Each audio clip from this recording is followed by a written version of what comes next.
Rhode Beauty just hit $1 billion, but if it wasn't for her ethnicity, would she have even cleared a million?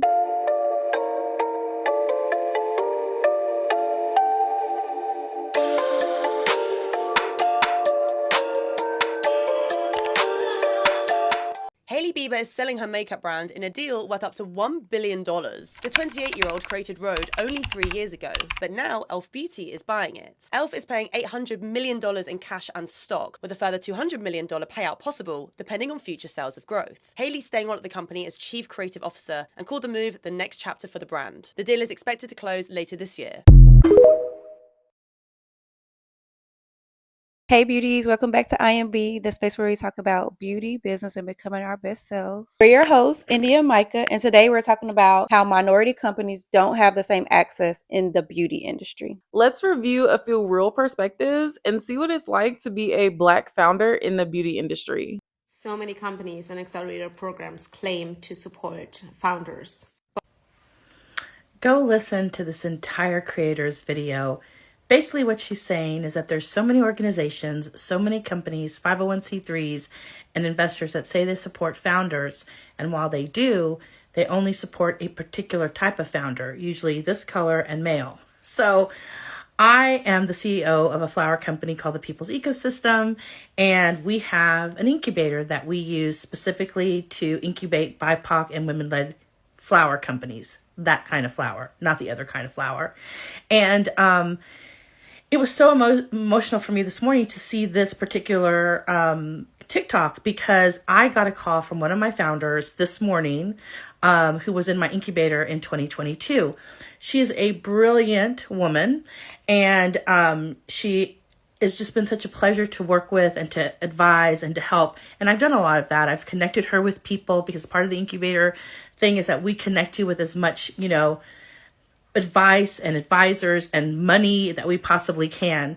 And so she called me this morning, and she is in a state, and rightfully so. She has gotten the license that she needs for the company that she's opening in Michigan. She's got the money in the bank to buy her building, $100,000 down payment on a $170,000 building. She's got a credit score of over 800. She's debt free. She's got a good job, and she cannot get a loan. She cannot get a loan, a mortgage loan for this commercial building. And nobody can really tell her why. This is usually a slam dunk. I've never seen anything like this happen before, where you have all of these things in your favor and you cannot get a bank to give you a mortgage. So she called me distraught this morning. And the one thing I didn't mention at the beginning of this video, because I didn't want to mention it, but when you see this kind of discrimination, you have to say it. She is an African-American woman. And although she's got everything that these palm color guys got, she's not able to get the mortgage on this building with all of the things that she has. She did everything right. And what I'm trying to say here is that you can do everything right. You can have everything that the people who normally get funded have, and still not be able to do what you need to do, because you are not that color and you are not that gender.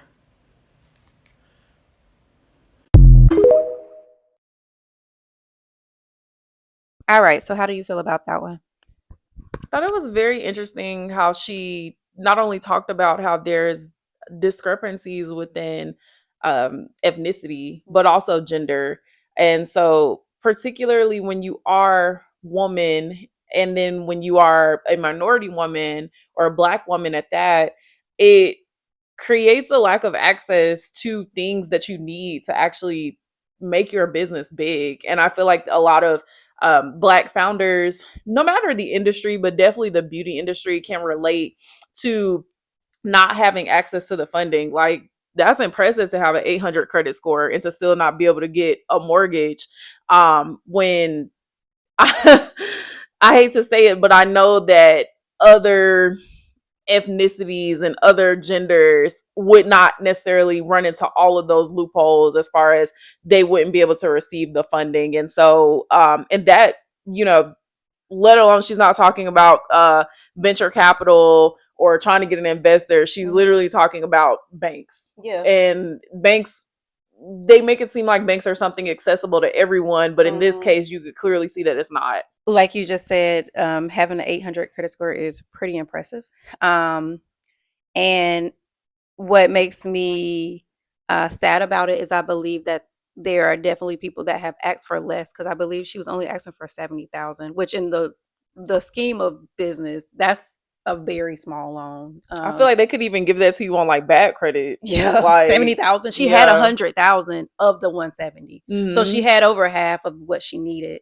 And I feel like there are definitely people of other races and other genders who could get that on literally like a 500 credit score. I'm not even gonna hold you. Like, Yeah. I'm not even gonna hold you. I think that they could get that just because of who they are and how they're connected, what they look like. And so it's very sad that she had everything that she needed. She had the credit score that she needed, and she was ready to go. It's like, it's very sad that we are taught to play the game, but the game is truly rigged for us. And it's very discouraging as people of color, particularly Black women, when setting up businesses, because you face so much more obstacles and hurdles that most people don't have to face. Setting up a business already is hard.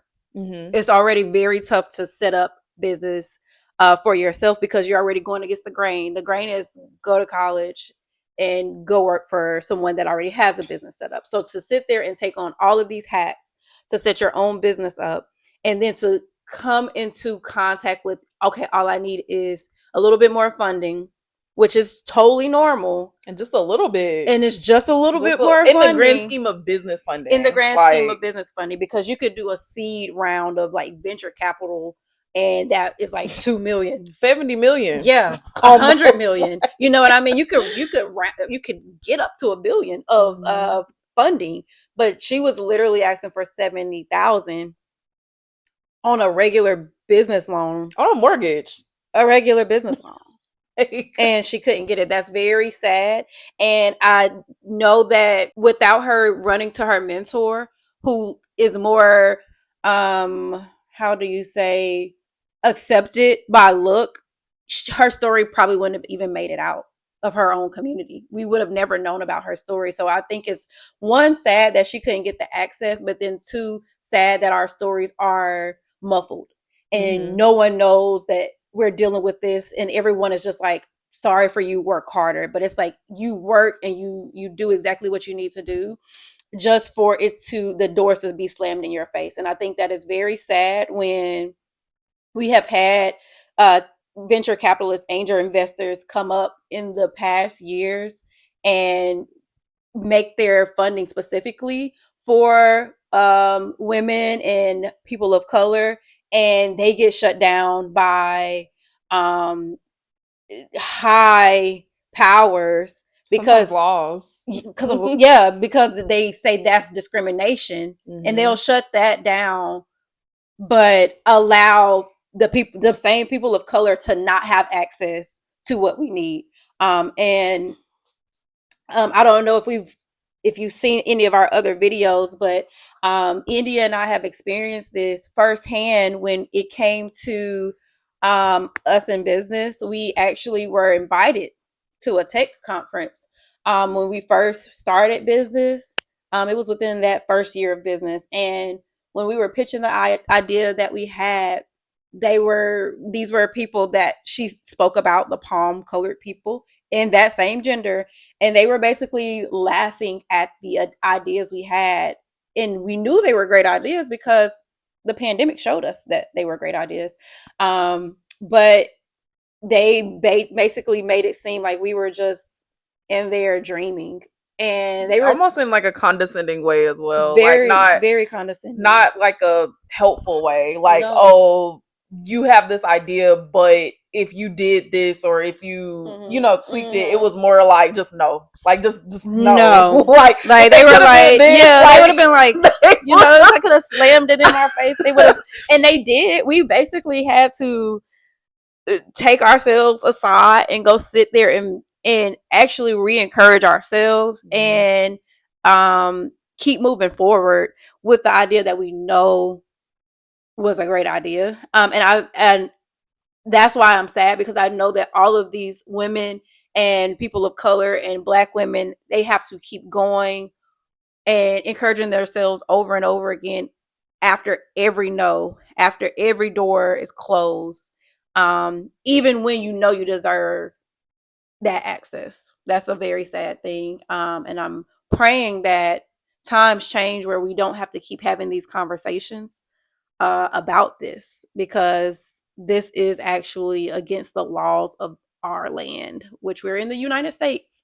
And in the United States, racism is illegal, but somehow it's just embedded in everything that the country is standing on. And that's the truth. That is coming from a U.S. citizen.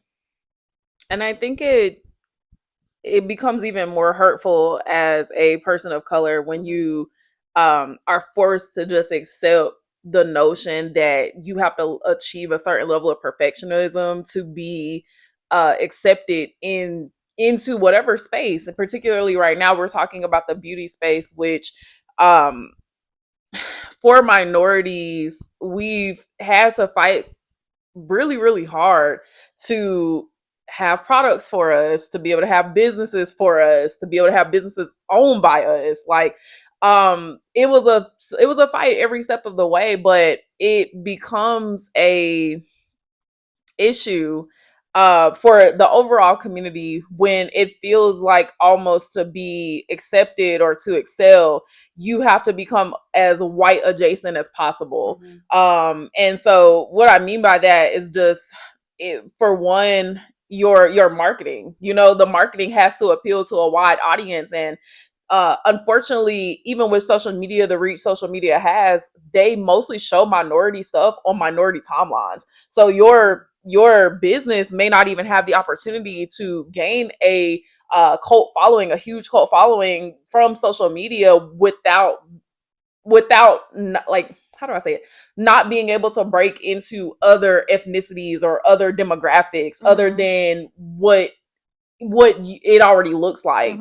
And I also think being a entrepreneur ourselves, even just how you present as an entrepreneur, it's like a certain level of perfectionism. Like, we as African American women, we do have a certain level of professional speak, professional dialect, and professional tone, but we also have AAVE. And to have to like hide that, when that's something that, when you're around your normal friends or people who you feel like very accepted by, no matter what their ethnicity is, they understand you. But when you're in other rooms with other business owners who don't necessarily look like you, they don't understand you at all. And it honestly, it's almost like we're walking on eggshells to not offend people.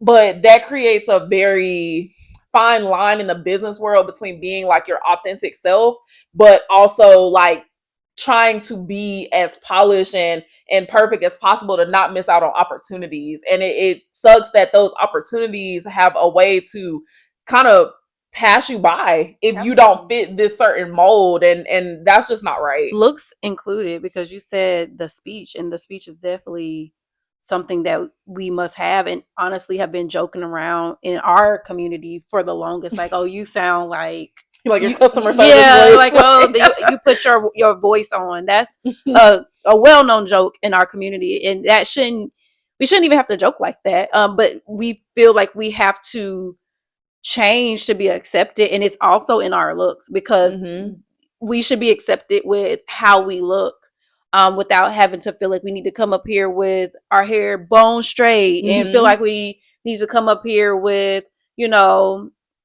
some like a lighter makeup there. You know what I mean? Like, it's pretty sad. Like maybe nails that aren't something you typically wear, just more whitewashed. Yeah, like white adjacent. White adjacent. Getting as white adjacent as you possibly can. Just making other people feel comfortable. That's literally, because like, I don't even know if this hair it's not acceptable would be like in a business meeting with people that don't look like us. Right. I don't know if they would actually understand this, and it may offend them. Unfortunately, like, they shouldn't be offended, but they may be like, like, I just don't take her as serious. But it's like, what about it's not serious? The only time that they take that as a serious thing, I'm not gonna say the only time, but sometimes they take that as a serious thing is only when you're talking their language in finances. Like, Right. so if you walk in, you're already a billionaire, right? And then you Yeah. walk in like that, they're not going to say anything because it's like, well,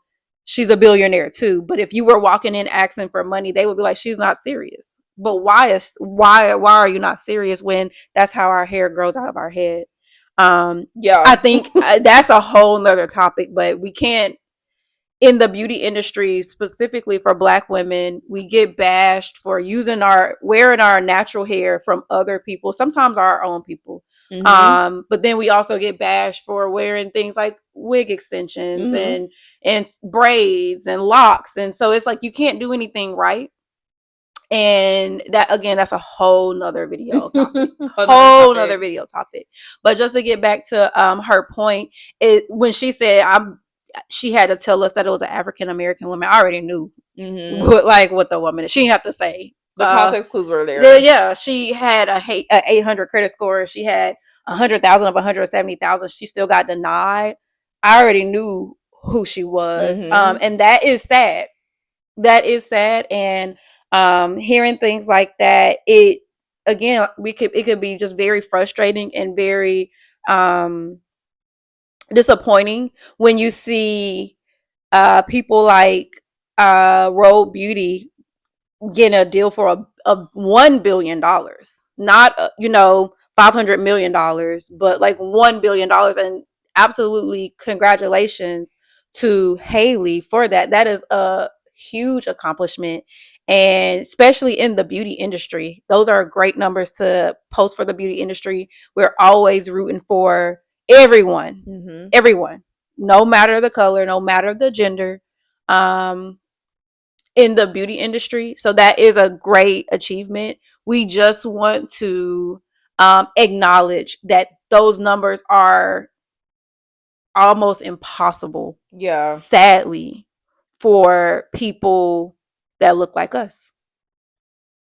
And just to pipeline into our next segment, when Micah said that sometimes it is your own community that will be critical of you, I think it definitely, as a minority entrepreneur, as I said earlier, you have a very strong, it's a strong conflict. It's a strong, almost conflict of interest within yourself when you have to appease and stand by your own community, but then it's like you're trying to get these access to deals, you're trying to get these access to rooms. And I think a lot of times people may not understand that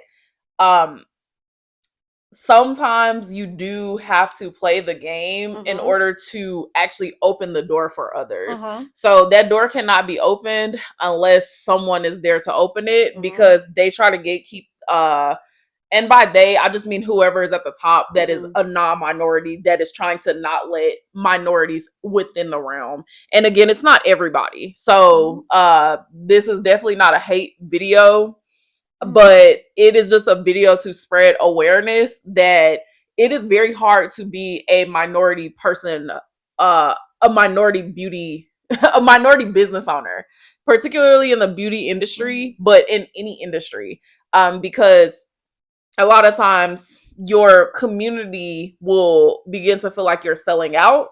And that is actually the next topic that we will be showing some videos about and discussing, because what happens when those companies do get to that level where they can receive that high funding, or where they can possibly have that opportunity to exit their companies. What happens with their image and their reputation with their own community? If you are a beauty pro that is struggling to stay on schedule or track your time, this might be a reason that you are coming off as unprofessional. But don't worry, we got you. Grab our free time-saving strategy download in the description. It is designed to help you manage your time, stay organized, and show up like a true professional. Take the first step towards better boundaries and a smoother business. Trust me, your future self and your clients will thank you. And also, join our private beauty community on Instagram. It's a space where we talk about money, mindset, business, and beauty, of course. The links are in the description below. Join us now. We would love to meet you.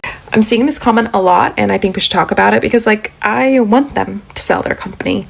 And all of us should be wanting them to sell their company because they have venture dollars now, and their investors are looking for a return on their investment. And the only way that they can see a return is if they sell their company or they IPO. That's the name of the game when you accept venture dollars. So whenever you see a Black founder who's accepted venture capital money, we should always be rooting for them to sell their company, hopefully at a, high valuation, because then that means more money in their pockets and that they were successful. Today we are talking about Black beauty brands and the backlash of recent sales. By the way, I'm Hannah Bronfman, and if you don't know, I'm a huge beauty enthusiast and an angel investor, and I've typically invested in Black or female-founded companies that include Sienna Naturals, Ame Colé, Ceremonia, Topicals, and Poppy Seed Health. There's been a huge rise in Black-owned beauty brands in the past 5 years, but there's been a mixed response around these exits, aka when the brand sells to a strategic like Procter & Gamble. For example, 3 major acquisitions would include Carol's Daughter, Shea Moisture, and My.L.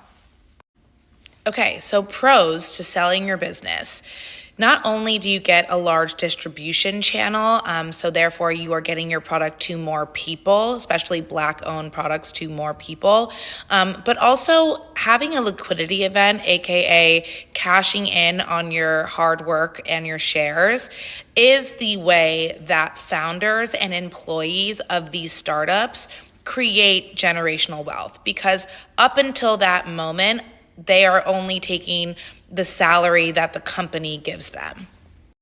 Or a lot of founders don't even pay themselves at all. So, when they have that exit, it is a big moment for them. On the flip side, when a large conglomerate like a P&G or a Unilever buy a Black-owned brand, they then change the formula to cut costs and expand to consumers. But that comes at a cost to the core Black consumer. But you know what? It's not just the Black consumer, because let's remember, Black-owned brands aren't just for Black people. The fact that there are so few sales of Black beauty brands in and of itself is a problem. So here's what I want to leave with you.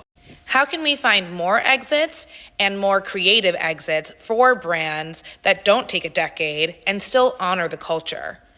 And then also, for consumers, how can Black beauty brands retain their trust in your consumerism through an acquisition?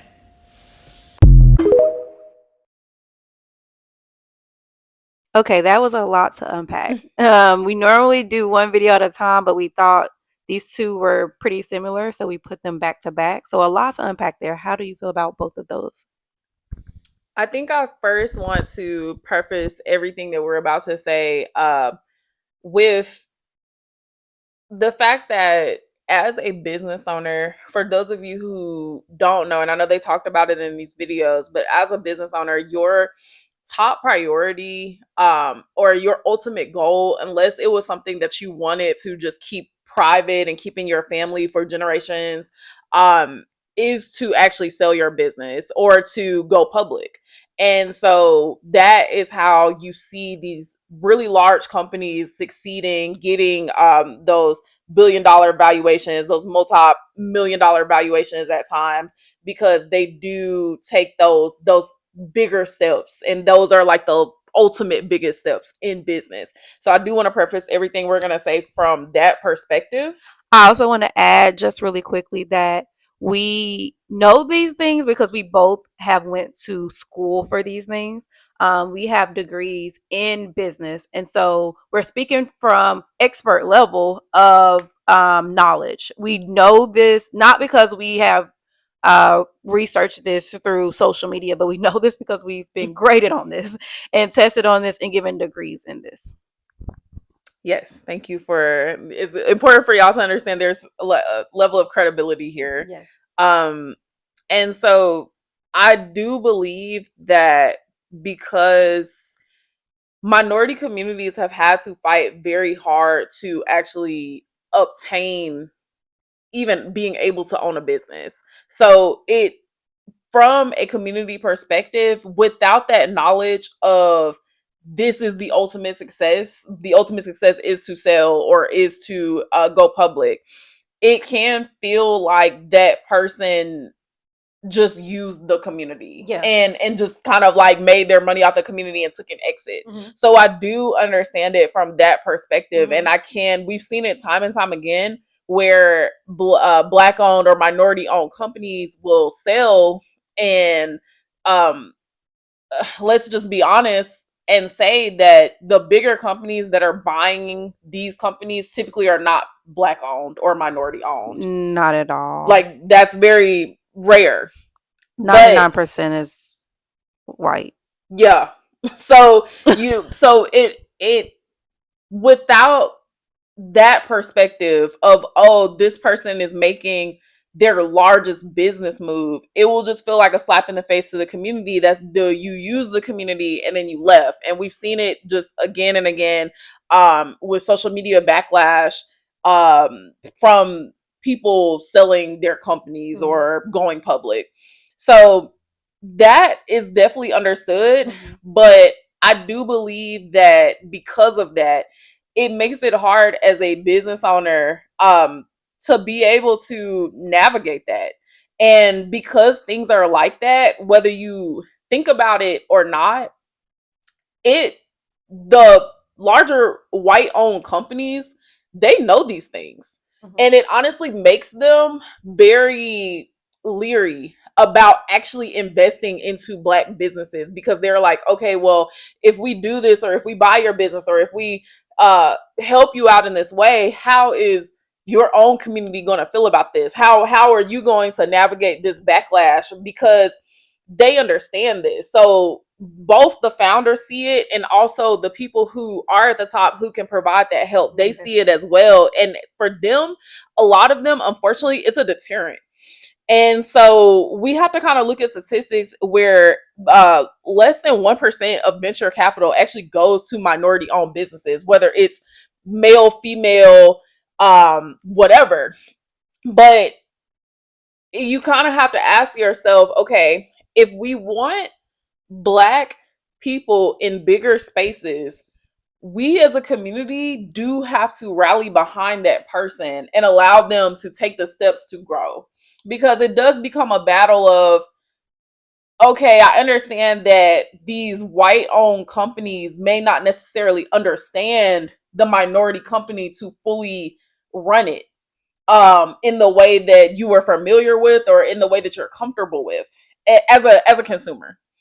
But then also, when these people are coming in and they have higher access to manufacturers, they have higher access to marketing, they have higher access to just even reach of audience. Do we want to gatekeep our own businesses at to keep them smaller, or do we want to open up that door and open up our minds to allow these businesses to flourish, so that way we can have future businesses that also have that are able to get that foot in the door more easily. Yeah. And so I think that's kind of the biggest question that we have to ask here, because it is a lot.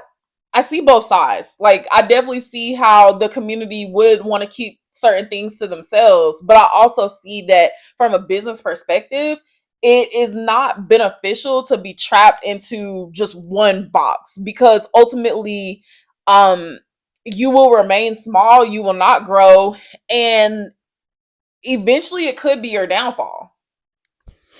I absolutely agree with that. And just to really double down on the fact that the only reason, the only reason you are creating a big business is so that you can sell it or that you can go public.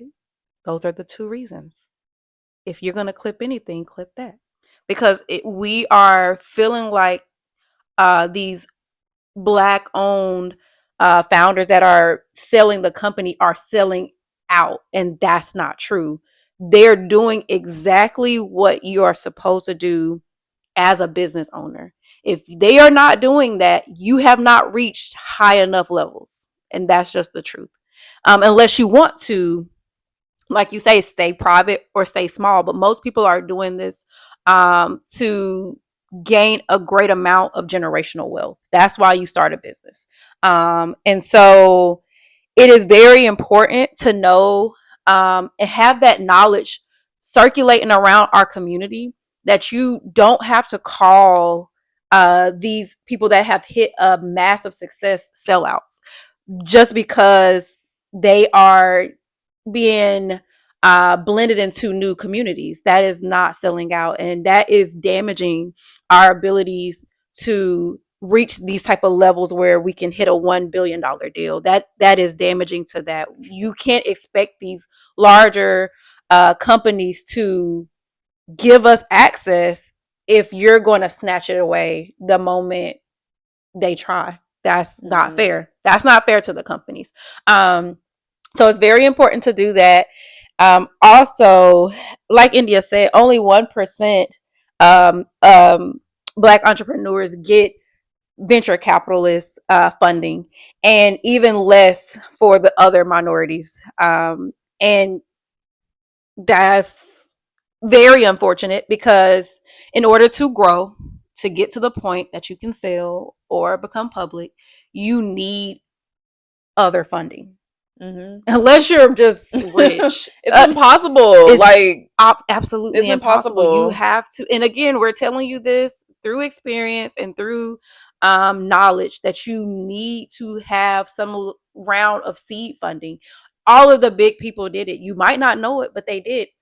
For Fenty Beauty, Rihanna did seed funding. She had to, even as rich as she was. She had to do seed funding. All you have to do is look these things up. These things are public. This is public information. And so, like you said, I could see both sides. I see how we think that is a sellout. We have very little things that we can keep to ourselves. Our culture, particularly Black Americans, is worldwide at this point, and there are a lot of people that mimic what we do, to the point that they don't even call it Black culture anymore. They just call it culture. Like urban Culture. just culture. just culture. No, just culture. The word culture. They just say it's culture, but it's technically our culture. And I know how it feels. Again, as a Black American, we're Black American. We know how it feels to have very little that you can even hold on to. We have had a lot of things ripped from us in our generations, through just a world of trauma and pain, and our star and founding in this country. And so when you do have things and they are successful, you definitely want to just keep things to yourself. And we totally understand that. But you, again, on that other side, have to understand that you are limiting our impacts globally when you have this type of backlash against founders who are only trying to do what you're trying to do, which is make enough money to live, and hopefully live good, and set up generational wealth, and give back. They can't give back if they can't sell to these larger companies that have the resources that they need. What you don't understand is that these founders are actually tired. They have most of these founders, like the video said, they have to work about 10 years, a decade, to even be able to sell. I think Haley was able to sell in what, 3 years? 3 years, yeah. 3 years versus the 10 years that most of our people have to work for. That's a long time to work in business. And that's not fair, especially without the funding that she started with. Without the funding she started with, yeah. and the name, and to not even get the deal she got. She did 3 years. In 3 years, she got $1 billion. They sometime after 10 years will give us what, 200 million? Maybe not even. Like sometimes you may get 100 million, 50 million, 50 million, million, 10 a million, a million, a million, and that's not fair. So it's very important to keep that in mind, that one, just the basic foundations of business is that you do want to sell. It's not wrong to sell for any race, because that's the foundation of business. And two, when it does come to our race, you just want to make sure you're aware that you are closing the doors. If maybe you're not a business owner, but people coming after you might want to own a business. Your future children might want to own a business, or your cousins or nieces and nephews. And now they don't have access to these higher deals because of the backlash. It's very important to be aware of that, and make sure that if you're giving feedback, give feedback that they can actually use, not just emotions, because we want to hold, our stuff so tight. I think that's just a very important thing. I think that is what these videos are saying. It is very important to keep in mind that these things are opening doors for us, not closing them. And I think just how we can go back and relate that to Haley with Rhode, you see how the announcement for the acquisition of her business was very celebrated. It was celebrated pretty much by everyone. I don't Absolutely. necessarily see any It's something to celebrate, negativity. though. Yeah, it's dope. I haven't seen any backlash for it, but it's also something to It definitely is. celebrate. Like, again, congratulations, Haley, for such a huge accomplishment. It's a huge win, Yeah. and we love to see it. And again, once, like we said, this is not a hate video, no hate to Rhode. Actually, very much congratulations, but we wanted to shine a spotlight just on how, if Haley had been a Black woman, would that have been viewed the same? Like, if she wasn't a Black woman with celebrity status, because we already know that Rihanna with her brand sold, like, so she, even though she's still involved with the brand, she's not necessarily there's a company over her company. That has acquired her company, and I don't believe that she necessarily got the same backlash just because of her celebrity status.